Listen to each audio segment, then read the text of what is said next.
Peterbilt SmartAir no-idle battery-based system keeps the sleeper cold and comfortable for up to 10 hours.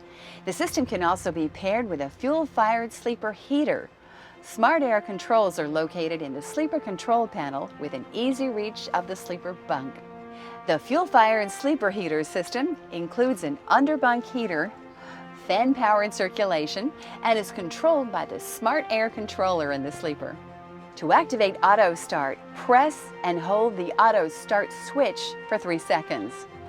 Before the system will engage, it will verify the system can safely operate, ensure the key is off, the hood is closed, transmission is in neutral, passenger and driver's doors are closed, and the park brake is set to prevent unexpected starts.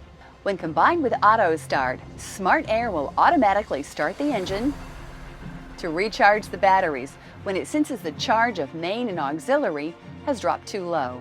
This will allow operators to use the climate control system without interruption.